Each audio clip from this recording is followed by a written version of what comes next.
മണ്ണിളക്കി എൻ്റെ ചീരത്തോട്ടം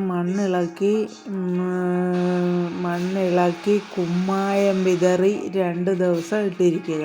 അതിനുശേഷം മണ്ണിന് മുകളിൽ പച്ചില വേസ്റ്റ്, പച്ചക്കറി അരിയുന്നതിൻ്റെ വേസ്റ്റ്, മുട്ടത്തോട്, അങ്ങനെയുള്ള കുറച്ച് വളങ്ങൾ, പച്ചില വളവും എല്ലാം കൂടി വിതറി 2 ദിവസം കഴിഞ്ഞ് അതിന് മുകളിലേക്ക് കുറച്ച് മണ്ണ് വിതറുക. മണ്ണ് വിതറി അത് 1 ദിവസം ഇട്ടിരുന്നതിന് ശേഷം അതിലേക്ക് മുട്ടത്തോടും പച്ചില വളവും പൊടിയായി പൊടിച്ചിട്ടതിന് ശേഷം ചീരവിത്ത് പാവുക.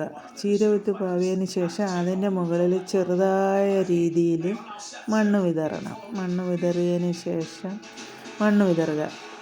3-4 ദിവസം കഴിയുമ്പോഴേക്കും ചീര കിളിച്ച് വരും. ഒരാഴ്ച